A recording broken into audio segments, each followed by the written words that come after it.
leaders of all kinds, but in particular business leaders. And since the election, the companies represented in this room have collectively announced more than $2 trillion in new investments, and we have a total of close to $8 trillion all told. And there's never been anything like that in this country. We've never had anything close. I would say if you looked at the last administration, probably for 4 years they did maybe less than one. And we've done almost 8. I would say we'll be above 8 in a period of 2 months. So something happened. I think two things happened. November 5th happened, and November 5th gave you tariffs, intelligently used tariffs and various other forms of incentive. But it's really amazing. There's never been, I don't think there's ever been anything like this anywhere in the world. Together, we're going to bring back the most beautiful words. I always say made in the USA, the most beautiful words. We're going to have made in the USA like we haven't had before in a long time. In addition to the business leaders whose companies I will mention in just a moment, we have some great people, great senators. Marcia, where are you? Where are you, Martha? Marcia, thank you very much. Marcia Blackburn, Bill Cassidy. Bill, thank you, Bill. Ashley Moody. Ashley, thank you. And John Husted. John, thank you very much. And Representatives Byron Donalds, Buddy Carter, Rob Whitman, Mark Alford, Mike Rogers, Richard Hudson, and Abe Hamadeh. Thank you all very much. Along with numerous other members of my cabinet, and I want to thank you all for being here. How come my cabinet has such good locations? You should have given them up to the business leaders. We want their money, you know. They have very good locations. I'm not surprised. 100 days ago this week, we inherited the wreckage of 4 years of economic disaster under the previous administration. It was an economic disaster. It was a disaster at the border like nobody had ever seen before. And you probably see we've closed up the border 99.999%, meaning 3 people got in, 3. As opposed to hundreds of thousands of people coming in on a monthly basis, millions of people actually. The periods where we had millions and millions of people pouring in on a monthly basis, we had 3 people. They buried companies in crippling regulations, waged war on American energy, pushed massive tax hikes, and gave us the worst inflation in the history of our country. In Biden's final year, the United States had the worst trade deficit ever recorded, and we lost 106,000 manufacturing jobs. Other than that, he's done a fantastic job. But now all that is changing, and all that's changing very fast, because we finally have the president who wants to put our country first. You have a president who believes in America first. In the first quarter GDP numbers just out today, core GDP, now we're removing distortions from imports, inventories, and government spending, was up plus 3%. But this is Biden's economy because we took over on January 20th. And I think you have to get us a little bit of time to get moving, but this is the Biden economy. But we still had and we've had a lot of things happen since November 5th that helped this economy, because it was indicating a strong private sector growth. And it only started after November 5th. The private sector started really heating up after the election. Even though I wasn't there, people knew what we were going to be doing, and the private sector growth was actually very good.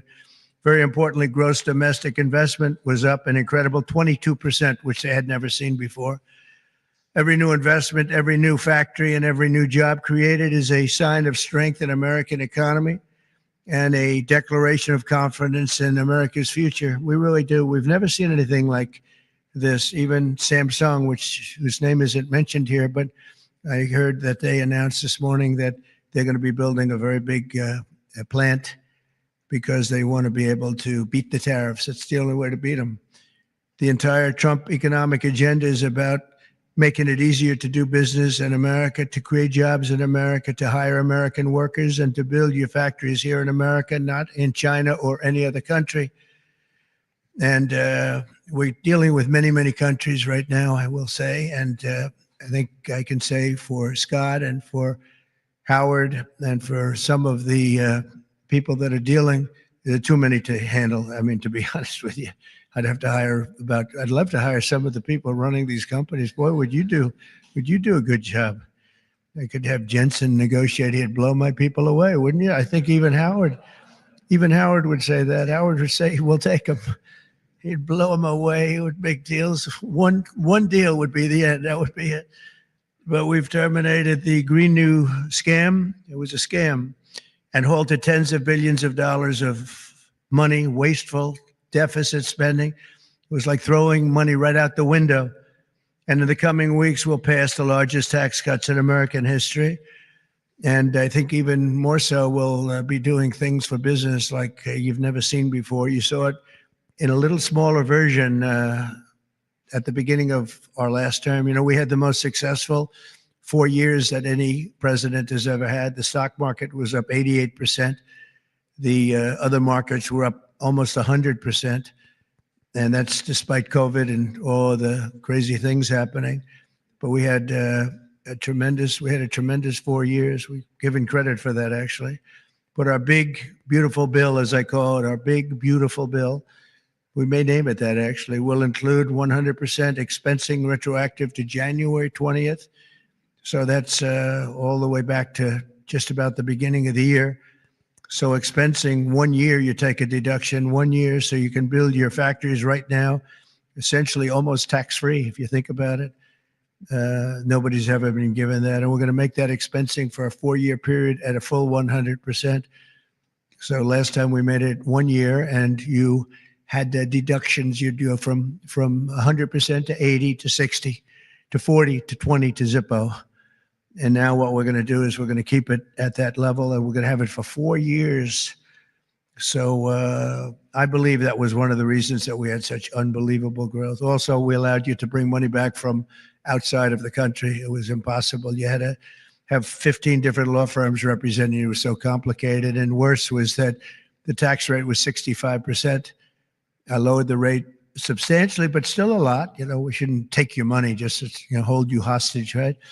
So we lowered it to a reasonable amount, and we took in trillions of dollars, came back. Apple brought in a tremendous amount of money. A lot of the companies here brought in a lot of money, and the businesses represented today clearly understand that if you build your factory in the United States, your tariff rate is 0, and you have other advantages too, and not the least of which is what I just said, having to do with the bill. Now, we have to get that bill approved, so call your local representative, please, and make sure that we get it approved, because I don't want to talk too early, but we're doing well with the Republican Congress. We have the Senate is doing great, and the House is doing great. John Thune has been spectacular. Mike Johnson Speaker has been spectacular. Marcia, you're in there working very hard and doing well. What do you think? Are we going to get it passed? We have to. Marcia, we don't get it passed, I'm blaming you. We have to get it passed. We will. I think we will. But I don't think we'll have any Democrat votes. If we don't get it passed, what would happen is your taxes go up 68%. Think of that. And we may not get one vote because they just vote against. It's Trump derangement syndrome, or maybe it's just they hate Republicans, or they hate what we're doing because they've lost their confidence. They've totally lost their confidence. They don't know what the hell is going on. And we are going to get it done. It's probably going to be fully Republican. Fortunately, we have the House, we have the Senate. And we may or may not have a couple of grandstanders. I don't know. But if we do, it would be good if you could work on anybody. I mean, if I were a Democrat, I'd be voting for it 100%. Because I think it's very dangerous politically not to vote for it. Think of it, your taxes go up almost 68%. So, but it looks like we're in good shape, I think, and hopefully we'll get it approved. It'll be the biggest bill ever approved in the history of our country, and it'll be the biggest tax cut ever approved in the history of our country. And in addition to that, regulations, which I'm doing in and outside of the bill, will be as big or bigger than we did last time. We have the record for regulation cuts in the 4 years. We cut 4 times higher than any other president in a 4-year period. And we're talking about 8 years and 2-term presidents. We're 4 times higher than any other president in terms of regulation cuts. And I went to a friend of mine who happens to be in the room, one of the biggest business leaders. I won't mention him because I don't know, maybe he'll like it, maybe he won't. I said to him, so have you had your choice between the big tax cut last time and the big regulation cuts, which were the biggest, again, the biggest we've ever done? I would have said taxes, but he would have said regulation. I said, which was more important to you?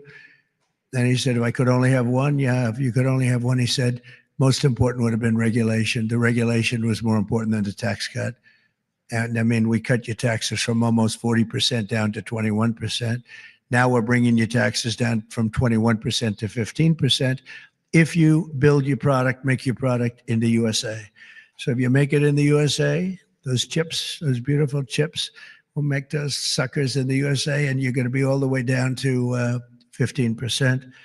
And I think there's never been anything like it. So now we're at the lowest scale for a large country, by far the lowest scale.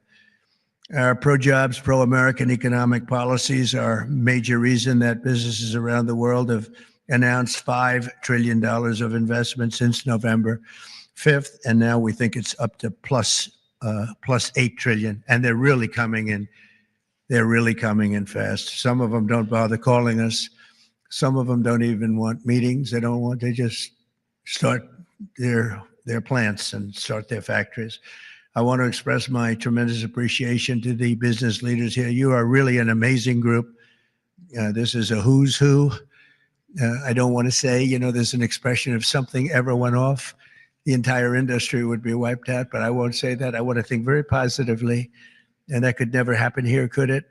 But I want to congratulate you all on your incredible success and accomplishments. You've been amazing. You're the biggest and the best. So I'd like to introduce some of you, President and CEO of Hyundai, Jose Munoz. Jose, thank you very much. Fantastic.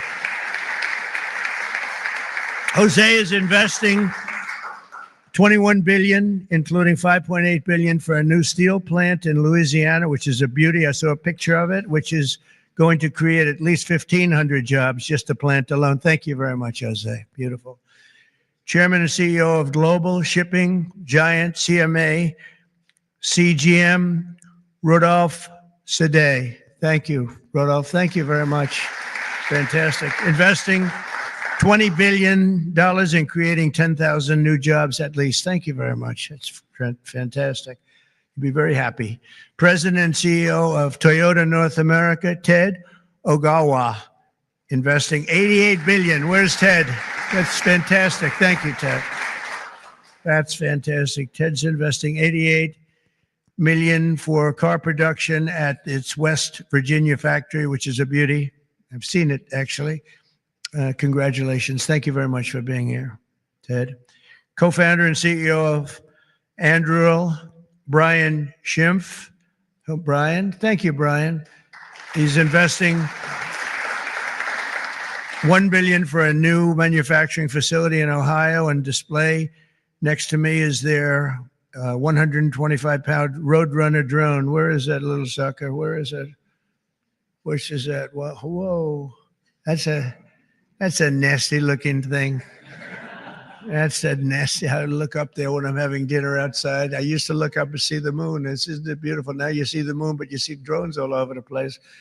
And I say, let's get the hell out of here. That's a good one, isn't it, huh? I can see it. CEO of Worldwide Amazon Stores, Doug Harrington. Thank you very much. Thank you, Doug, very much. Investing $4 billion this year alone, and I know they said they're going to be investing a lot over the next 2 years. We appreciate it very much. Thank you, and say hello to everybody. CEO of Venture Global, Mike Sable. Mike, thank you very much, Mike. Investing $18 billion in liquefied natural gas expansion in Louisiana. That's going to work out good. Thank you very much. President and CEO of Siemens USA, big company, Barbara Humpton. Thank you, Barbara. Thank you very much. Investing $285 million. Executive Global Chairman of Pratt Industries, friend of mine, Anthony Pratt. He's investing $5 billion. Thank you. Thank you, Anthony. I read a report today he's the richest man in Australia, but who the hell knows? Do you think you're the richest man in Australia? Close. I don't like to put you on the spot like that, Anthony, but that's pretty good. Thank you very much. That's great. $5 billion. Founder and CEO, Chobani Hamde Oleaka. Where are you? Thank you very much. Investing $1.2 billion. Thank you very much. CEO of Bell Brands USA, Yvonne Girard. Yvonne, thank you very much. Thank you very much. $350 million. President of Schneider Electric North America, Amar Paul. Amar, thank you very much. Investing $700 million for energy infrastructure in its largest investment in its 135-year history. Chairman and CEO of Johnson & Johnson. Oh, I know, I've heard of that company, huh? Yeah, my hair looks so beautiful because of your product. Joaquin Duato, $55 billion manufacturing plant and research and development and technology. Thank you very much, $55 billion. That's a lot. But you got to catch up with Apple and some of the others. We got to get you to make a little, one of the few companies that could do that, right? Chair and CEO of Eli Lilly, a great guy. Every time I talk to him about drug prices, he sweet talks me. He tells me about the middleman. The middleman keeps telling me about the middleman. By the time I leave the meetings, I was telling my people, I say, gee, he's giving us a great bargain. You know. But David, you have done some job. David Ricks, you have done some job. I'll see you later too. $27 billion, doubling its manufacturing investment in the U.S., and he's got a very hot topic right now going, don't you? This stuff is doing really well, isn't it? Really hot company. Thank you very much, David.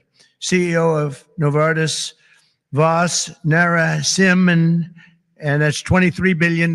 Thank you. Thank you very much. Thank you, Vas. CEO of Genentech, Ashley Mugargi, $50 billion. Whoa, that's a lot of money. Good, thank you, Ashley. That's a big one. CEO of AbbVie, Rob Michael, $10 billion. Thank you very much. Thank you, good company. President and CEO of Thermo Fisher, Mark Casper, $2 billion. Thank you, Mark, very much. Chairman and CEO of Merck, great company, Rob Davis, $9 billion. Thank you very much, Rob. Chairman and CEO of Abbott, Robert Ford, $500 million. Thank you, Robert. Chairman and CEO of a company called IBM. Arvind, where are you? Where are you? Thank you very much. That's fantastic. $150 billion. That's all? That's great. Thank you very much. You've done a great job. You've done a great job with that company, too, I'll tell you. Chairman and CEO of GE Aerospace, Larry Culp. Larry, thank you very much, Larry. And Larry's investing $1 billion in manufacturing across 16 states, and with us as we have the model of their F-110 engine, which I hear is like, I must tell you, I hear it's the hottest engine there is. You got a gold mine over there, Larry, which powers our nation's finest fighter jets and other jets. And your big engine is really something that I hear is beyond anything that has been produced yet. So good luck with it. And Larry, I think we're going to ask you to say a few words, actually. So come on up. Thank you. Thank you. Thank you, Mr. President. It's an honor to be here representing all of my colleagues at GE Aerospace. We are today 125 years old, but we are inventing the future of flight. Today, we power 3/4 of the world's commercial airlines and nearly 2/3 of the U.S. military combat jets and helicopters. So what you see here with the F-110 powers 70% of the newest Air Force F-15s and the F-16s. I know you were in Michigan just yesterday. Yeah. This is the engine that will be under wing on the F-15EX Eagle II that the Michigan Air National Guard will soon be flying. We're excited about what's happening at our company. We're investing $1 billion this year, as the president said, across 16 states, not only in our manufacturing footprint, but with so many of the small and mid-sized businesses that constitute our supply chain. There's a lot happening. We're excited about it. Mr. President, thank you for what you're doing, not only to revitalize U.S. manufacturing, but helping ensure that the U.S. aerospace industry, one of our biggest net exporters, continues to lead the world in innovation. Thank you. Thank you. Great job. And he has done a really great job. You took over a slightly troubled company, and now you've made it hot as a pistol. So that's really an amazing job you've done in a short period of time. Also with us is Chairman and CEO of SoftBank, Masa. Where's Masa? Masa, come on up here, Masa.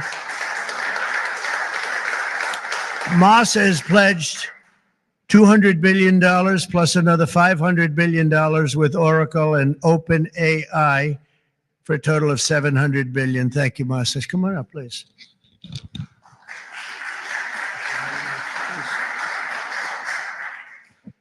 Well, first time of Trump administration, we made an announcement, commitment, $50 billion. We delivered $70 billion over 4 years last time. This time, I tried to commit $100 billion, and President Trump said, "Oh, Masa, go for more." so we did that $200 billion commitment. And then right after that, we SoftBank, OpenAI, Oracle, and MGX together, we announced $500 billion investment. This is the largest investment for infrastructure in the United States, investment. And I think this is more than the scale. The importance is this is the largest infrastructure for the AI, which is the future of mankind, I believe. It's going to change every industry, every way of how our mankind's lifestyle of the future. I am committed. U.S. is the center of innovation. U.S. must continue the leadership of AI. Thank you very much. Thank you. Thank you very much. Great honor. Thank you very much, Masa.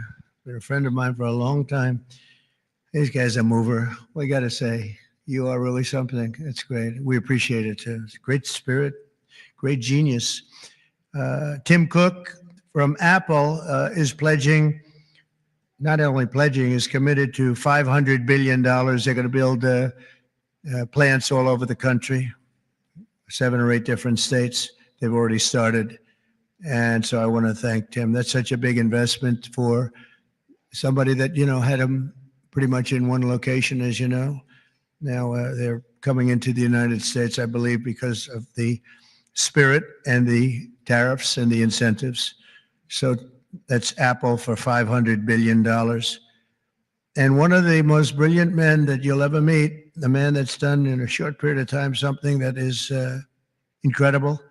He's the founder, CEO, and president of NVIDIA, Jensen Huang. He's producing up to $500 billion over the next 4 years to manufacture the most powerful AI chips entirely in the USA for the first time ever. Jensen, would you come up and say a few words? This is a smart cookie.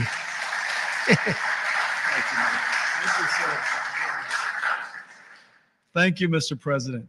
It's a great honor to be here.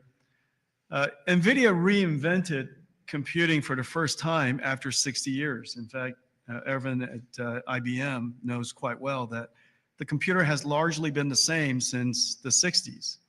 The IBM System 360 described really quite perfectly the computer that we use today. Central processing units, operating systems, the separation of hardware and software, I/O subsystems, multitasking. All of the words that we use to describe computers today were really invented in 1964, the year after my birth. Well, after all this time, we've reinvented computers again. This is what a processor looks like. It's on the right there. People say it's a GPU. That's one GPU unit, and it's 70 pounds, 60,000 parts, 10,000 watts. In order to manufacture it requires probably a couple of hundred companies in the supply chain.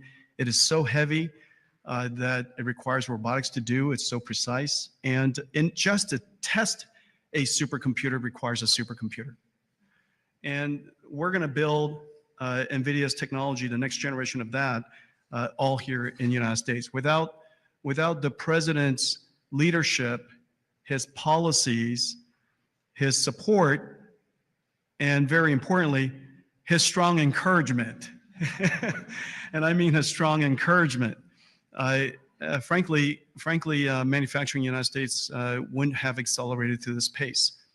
Manufacturing isn't about low-cost labor anymore. Manufacturing is about technology.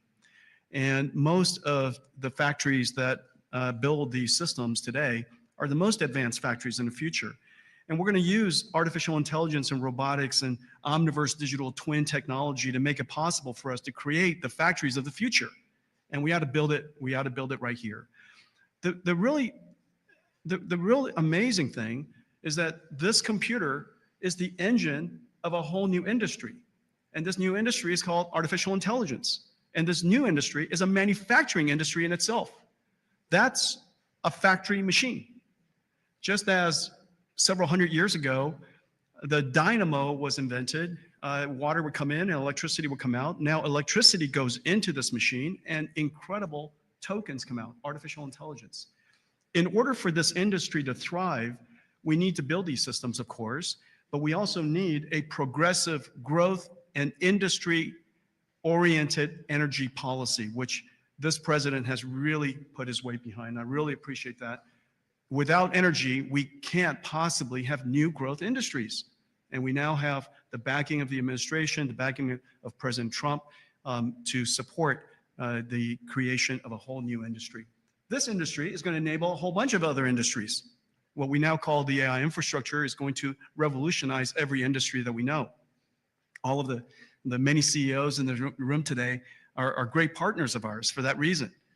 We're working on artificial intelligence for many industries, from healthcare to drug discovery to life sciences, financial services, education, so many different industries. And that's going to be possible because we have the fundamental infrastructure here in the United States. And so I want to thank you, sir, for everything that you've done and the strong encouragement and the great policies that make it possible for us. Thank you, sir. Very much. Thanks.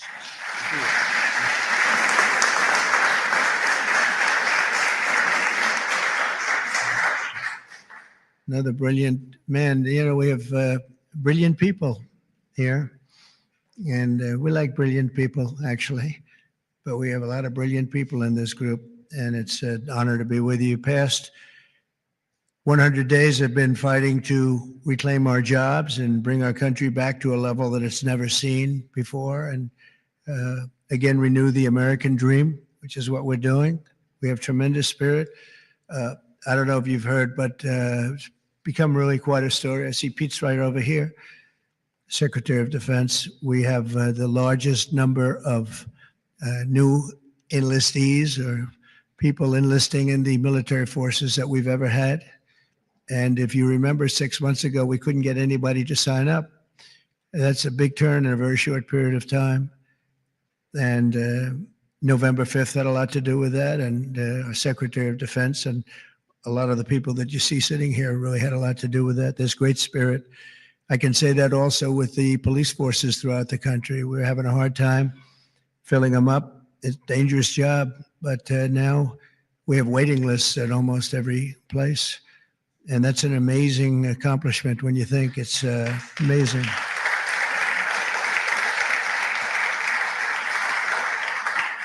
And when I first came here, you remember just 3 months ago, I came in and they started screaming. The fake news was screaming. They were going crazy about eggs. I don't know about eggs. What's with eggs? Tell me. They said their cost is up 50% and you won't have them for Easter. I said, well, I'll have to get onto it, but this isn't my problem. This is Biden's problem. I've only been here for 4 days. They're screaming at me about eggs like it was my fault. I just got here. Didn't know anything about it. We got it taken care of, and eggs dropped 87% in the last short period of time, and everybody had eggs for Easter. In fact, we had a big Easter egg hunt on the lawns. We had 48,000 people actually came, and we had a lot of eggs. I don't know how many, but there were a lot. We didn't use plastic. They said, could you use plastic eggs? This is in early January, and I see our Secretary of Agriculture is here. Would you stand up? You did a great job. You got me out of a lot of trouble. Brooke Rollins.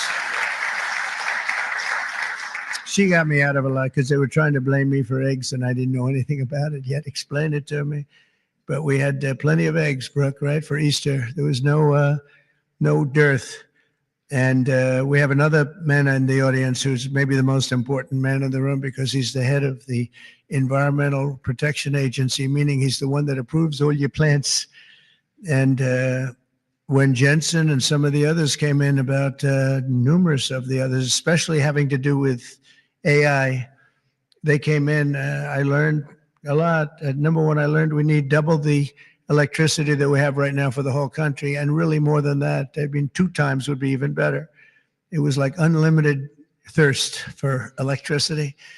And at first I said, how's that possible? But that's whatever it is, it's possible. That machine that you say you can barely lift is, I guess, it sucks up a lot of energy. But we need more than double what we have right now. So you take all of the energy, even the energy in this beautiful, incredible, it's just the greatest. I mean, no matter, I don't care where you come from with your $50 billion plant, the White House is the White House, right? You got to see in the Oval Office. If you want to take a trip down to the Oval Office, any of you come down with me. I'll show you a beautiful office. It'll blow your beautiful offices away. They'll stop and they'll say, for a lot of other reasons, but it's a beautiful place. And if you want to, I'm serious, you can do that.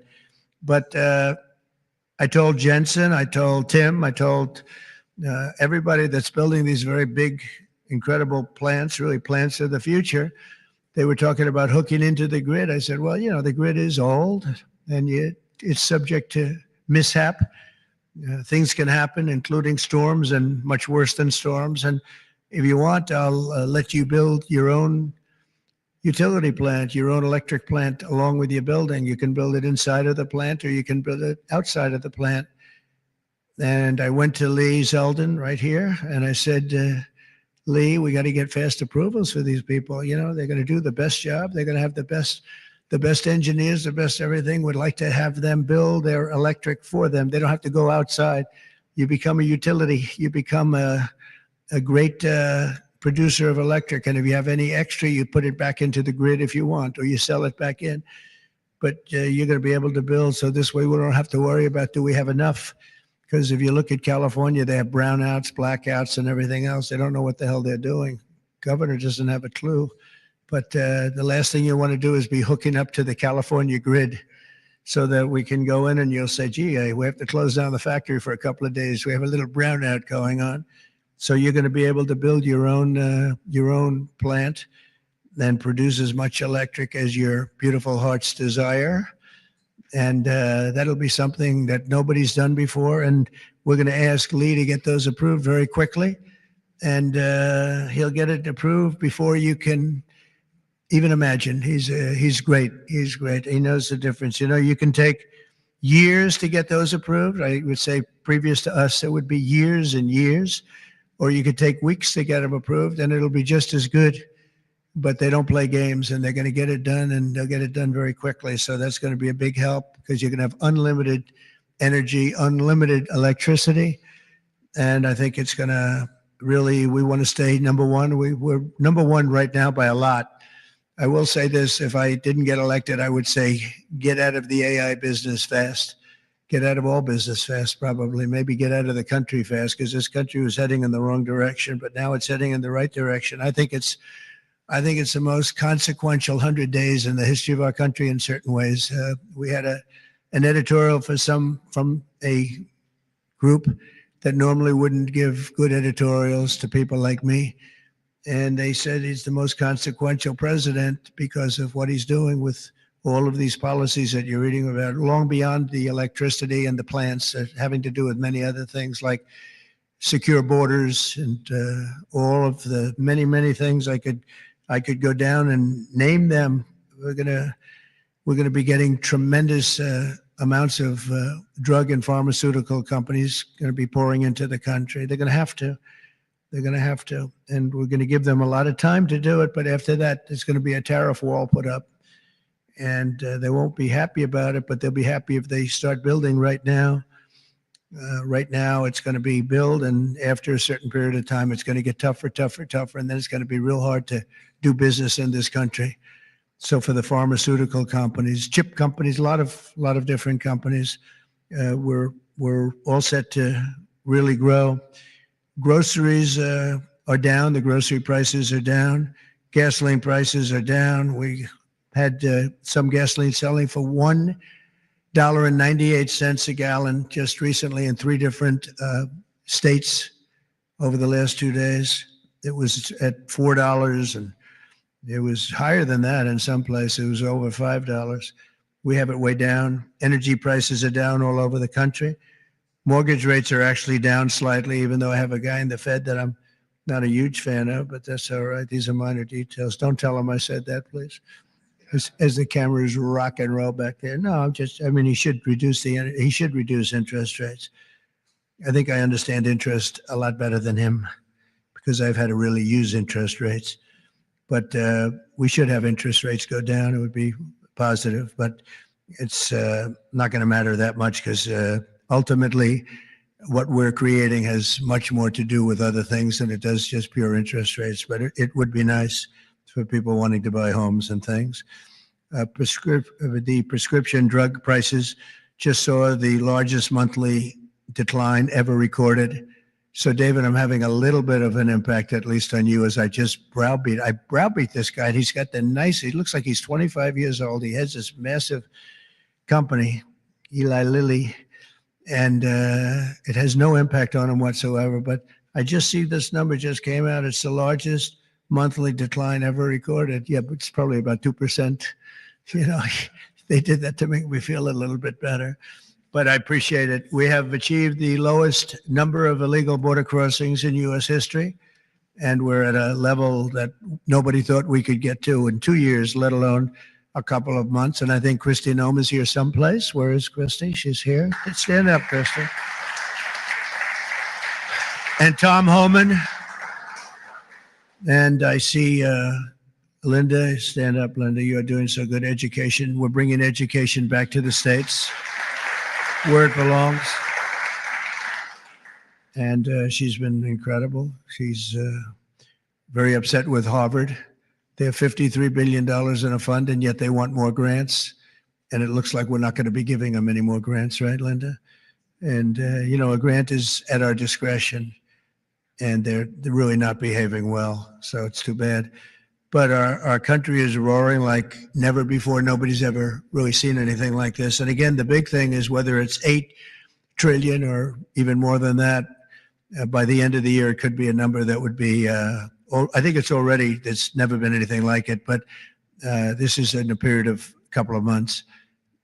I think by the end of the year, the numbers will be just staggering. It's really going to be something very special. And I'm very honored to be with you. And I'd ask if anybody has any questions, please. This is your time. This is your time.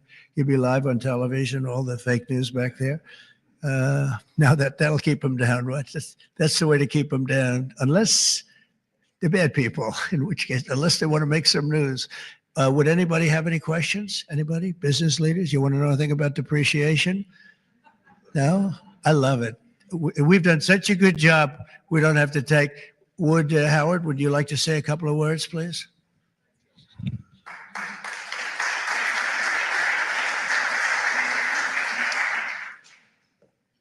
The president talks about $8 trillion coming into America.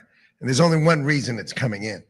It's because he's finally set an industrial policy for the United States of America. We are the greatest economy in the world. We finally have a president who understands that we need to reindustrialize. We need to be made in America, made in the USA. And you feel it. You feel it with these leaders. You feel it across all your peers. Everyone feels it. It's coming back to America, and we are going to be rocking. So thank you, sir. Great job. Great job. So thank you very much, everybody. And for the business leaders, if any of you would like to come down to the Oval and say hello, if you've never seen it, if you have seen it, just go home and enjoy your lives, count your money. But if you'd like to come down, I'm heading down there now. And again, thank you very much, everybody. Pam, you're doing a fantastic job. You're doing a fantastic job. Thank you very much. Thank you, everybody. Thank you.